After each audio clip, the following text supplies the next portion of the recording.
Bismillahirrahmanirrahim. Assalamualaikum warahmatullahi wabarakatuh.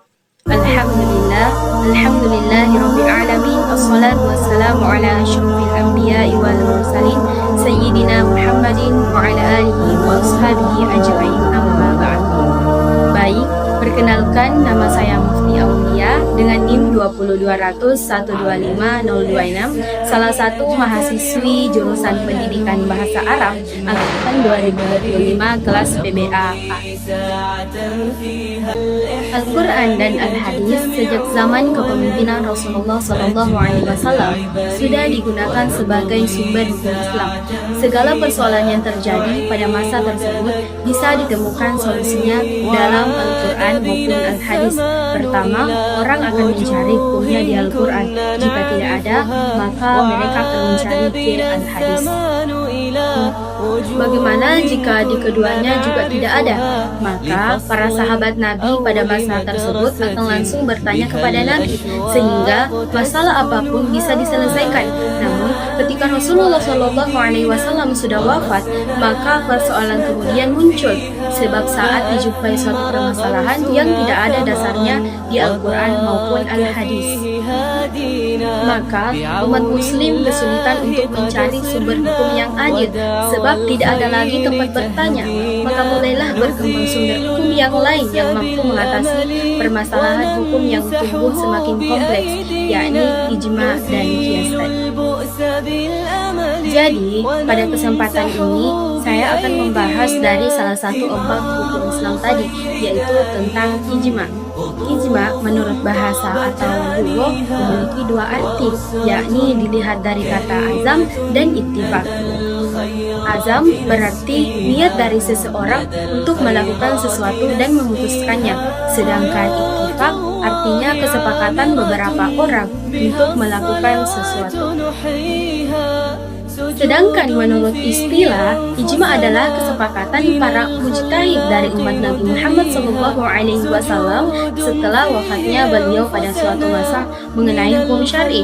Menurut Abi Al-Husain Muhammad ibni Ali Al-Thayyib, ijma adalah kesepakatan kelompok ulama terhadap hukum sesuatu, baik untuk meninggalkan ataupun untuk mengerjakan. Sebagaimana firman Allah Subhanahu wa Ta'ala pada Quran surah Yunus ayat 71 yang berbunyi, amrakum wa syuraka'akum. Karena itu, bulatkanlah keputusanmu dan kumpulkanlah sekutu-sekutumu untuk membinasakanku. Macam-macam ijma. Ijma itu ada dua macam. Yang pertama, ijma sari, dan yang kedua, ijma sukuti. Pertama, ijma sari. Ijma sari adalah kesepakatan seluruh para mujtahid dalam suatu masalah, di mana masing-masing mujtahid itu menyampaikan pendapatnya secara terbuka dan pendapat mereka adalah sama, tidak berbeda antara satu dengan yang lain. Ijma sari merupakan sebuah dalil yang sangat kuat. Contoh ijma sari, para sahabat pada zaman Khalifah Umar bin Khattab sepakat bahwa seorang pezina yang bodoh dan dungu, sehingga dia tidak tahu bahwa zina itu haram, maka dia tidak dihukumi dengan hukuman had. Had perzinahan yaitu hukuman rajam apabila dia sudah menikah, atau hukuman 100 kali apabila dia belum menikah. Yang kedua, ijma sukuti. Ijma sukuti adalah ketika sebagian dari para mujtahid menyampaikan pendapatnya pada suatu perkara secara terbuka, sementara sebagian dari para mujtahid yang lain diam saja setelah mereka mengetahui pendapat para mujtahid tersebut. Jadi, sebagian dari para mujtahid itu diam saja, tidak bersuara, tidak menyatakan persetujuan, dan tidak pula menyatakan penolakan alias no comment. Dalam hal kedudukan ijma sukuti ini ada tiga pendapat. Yang pertama, pendapat Hanafiyah dan Hanabilah. Para ulama Hanafiyah dan Hanabilah berpendapat bahwa ijma sukuti itu merupakan dalil karena diamnya sebagian para mujtahid yang lain itu dianggap setuju dengan para mujtahid yang sudah menyatakan pendapatnya. Hal ini dikiaskan pada diamnya seorang perempuan yang dilamar oleh seorang laki-laki. Bila perempuan itu diam, maka perempuan itu dianggap setuju. Sebagian dari para mujtahid itu belum tentu setuju, karena boleh jadi diamnya sebagian dari para mujtahid karena ada beberapa sebab. Yang pertama, takut kepada penguasa yang zalim dan tiranim. Kedua, terlalu sibuk sehingga belum sempat menelaah perkara itu. Ketiga, dia masih ragu-ragu untuk membuat keputusan. Ketiga, pendapat sebagian Syafi'iyah. Sebagian ulama dari Syafi'iyah itu berpendapat bahwa ijma sunnah itu merupakan dalil yang bersifat zanni, bisa digunakan sebagai pertimbangan, tidak harus diamalkan, alias boleh berbeda dan tidak harus sama dengan ijma sunnah.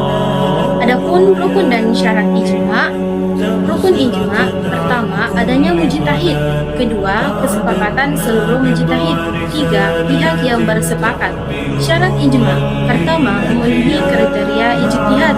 Dua, berlaku untuk masalah syara. Tiga, disandarkan pada bukti. Dan yang keempat, bersifat adil dan menjauhi kebid'ahan. Jadi kesimpulan dari pembahasan ijma tadi ialah ijma adalah kesepakatan mutlak para ulama mujtahid dalam menetapkan suatu hukum syariat setelah Rasulullah SAW wafat. Ijma sebagai sumber hukum Islam ketiga setelah Al-Quran dan hadis. Ijma berfungsi menjaga konsistensi hukum dan menjamin bahwa syariat Islam tetap relevan menghadapi berbagai persoalan baru yang terus berkembang sampai sekarang ini. Itulah penjelasan dari saya dengan ucapan akhirul kalam, minallahi musta'an wa alaihi tiklan. Assalamualaikum warahmatullahi wabarakatuh.